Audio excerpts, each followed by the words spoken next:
he must first eliminate a threat to his flank by clearing the Germans from Delville Wood. And for the first time in the history of warfare, tanks will lead the attack. This is Delville Wood. This is the start line of the attack by 3 tanks of D Company in the first ever tank attack on the morning of the 15th of September 1916. But when the tanks were here, their crews wouldn't have seen nice, pretty countryside. They would have seen shell holes, splintered trees. It would have been hell on earth. They even called it Devil's Wood. 3 tanks from D Company move out into the pre-dawn darkness. The crews trusting their lives to these unproven new weapons. In a matter of moments, one tank breaks down and is unable to continue. Another gets stuck on uneven ground. But one tank, nicknamed Daredevil by its commander, Captain Harold Mortimer, continues the attack. On that morning, the whole thing seemed so unreal. I didn't think my tank would be the first in the world to fire a shot in anger. I saw lots of flashes coming from the edge of the woods.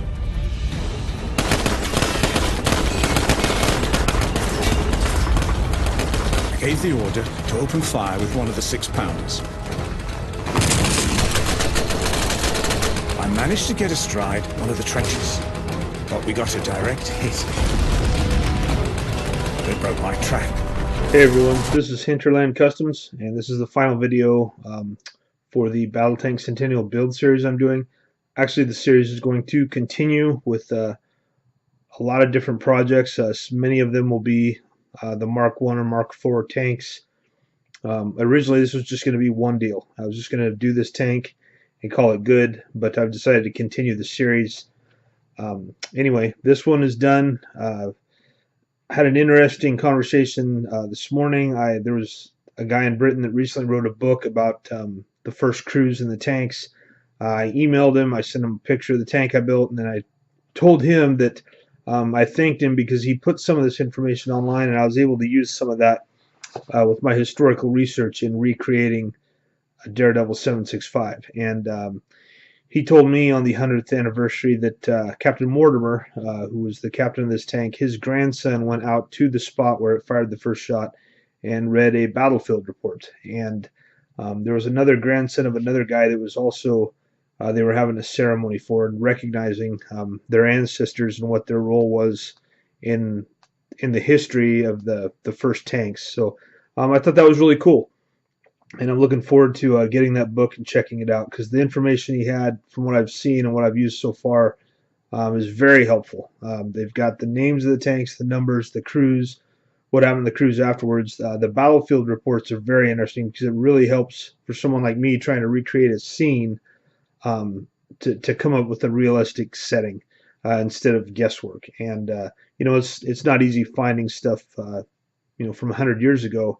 It's not easy browsing around online. You can find stories that differ, you know. So it sounds like this guy did his homework, and there's going to also be a lot of photographs in it that have not been published before, apparently, as well.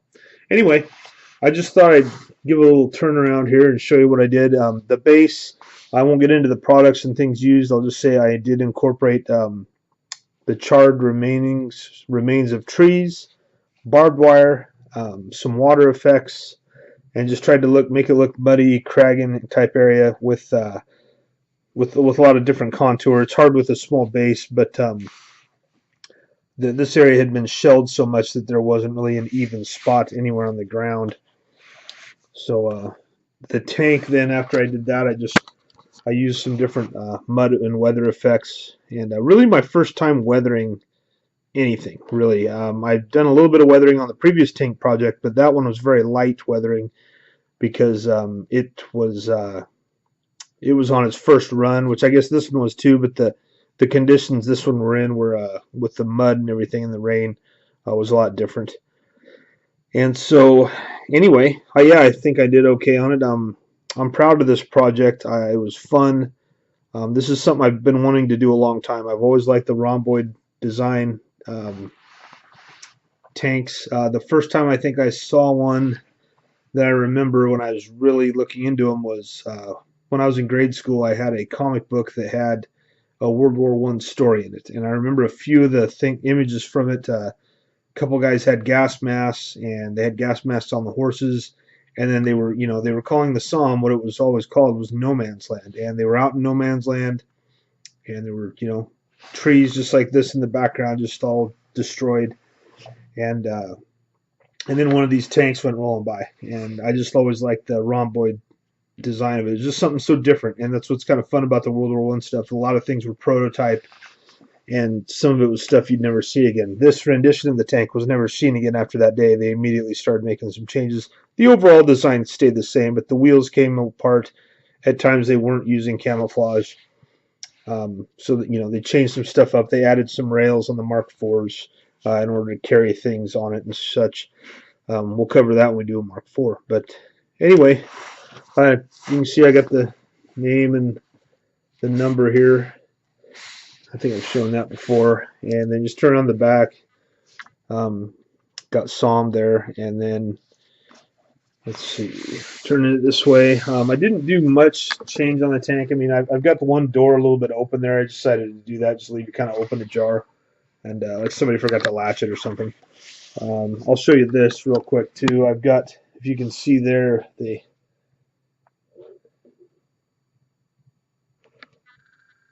those are shell casings, and there's a third set underneath the steerage wheels there. Those are shell casings I put in. They're just made from brass pipe, and that's from the 6-pounder guns. I read where they didn't have much room in the tanks, so they cut a hole in the floor of the tank, and they would just shove these down. All the shells, they would just kick them down through this hole in the floor to get rid of them, and they just litter them on the ground. So anyway, pan out here. I did a little write up on this side that I wanted to do, and then I've got the names of all the guys there that were in the tank and what their titles were. That information was a little strange to me. They had some that had dual titles, and then other guys, some of these guys, after this tank was taken out later that day, they were disbanded, and they went on to work in other tank companies, whether it was D Company, C Company. But some of these guys went on to win some major awards in the war, and then others had injuries that took them out of the war and sent them back home. So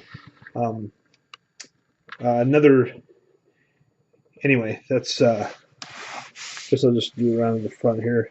I'll show you the water effects I got there. That turned out pretty good. I liked how they looked. I haven't used actual water effects that are made by like a company for scale model building. Currently, I just use a 2-stage epoxy, and then I color it a little bit. Over time, when this dries more, it tends to not have that shiny or sparkle effect. It tends to get really flat and solid looking in color and everything. So over time, I don't know how good that'll look. But meanwhile, on the next project, I will look into buying some water effects, because price-wise, between 2-stage epoxy and the water effects, I think it's the same. It's really the same. And if I can get some effects, that I can purchase that are meant for scale hobby that have a longer lasting effect and don't change their overall appearance over time, then that'll be fine. But yeah, the barbed wire turned out good. I liked how that turned out. I colored it up and muddied it just a little bit where I could. So that's it, guys. Daredevil 765, and I think I might do a slideshow with it. I don't know, but I appreciate everybody coming along for the ride. That's enjoyed watching me do this build. It's about 5 months into it now. I started it September 15, 2016, which is the 100-year anniversary when this tank first went out into the Somme. So everybody take care out there. I hope you're doing well, and we'll see you soon. Hinterland Customs, signing out. Well, my name's Tilly Mortimore, and I'm the daughter of Harold William Mortimore, also known as Morty, who was the first man ever to take a tank into action on the Somme. One of the reasons he ended up in a tank was because he had actually gone into the Royal Flying Corps, first of all, as a very young man. I mean, he must have been, what, 20, 22, that sort of age. And he said it was so terrifying flying those things that he said were made out of cardboard and string, and that you could see the floor between your knees, that when they said to him, that they wanted some volunteers for a top secret event. He said, "Me, please." And so he ended up in the tanks. It was on the Somme in 1916. We were up before dawn, seeing to the guns and ammunition, oiling and greasing the suspensions, and generally getting ready for the attack.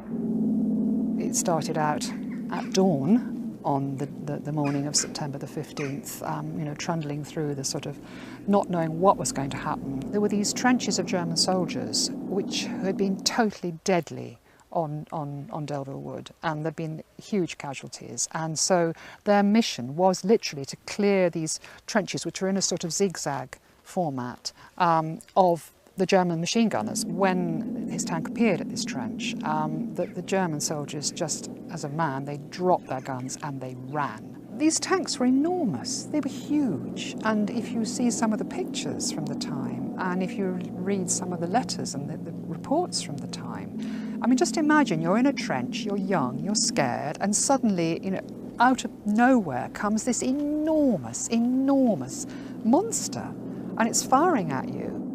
He did say to me that he felt it was a great shame that the tanks were used in such a piecemeal sort of way, because what happened was it was a sort of a fairly minor sort of sortie. I mean, it was necessary and it saved lives, but at the same, well, it saved English lives, but it wasn't a big deal. And so he said, well, with that kind of shock factor, it would have made much more sense to have waited a little bit and then to have had a really strategic mass attack with lots of tanks. I mean, I'm very, very proud of him, obviously very proud of him. But, I just wish I wish I hadn't lost him so young, because I would have liked the chance to talk to him properly, you know, properly about what it was all like.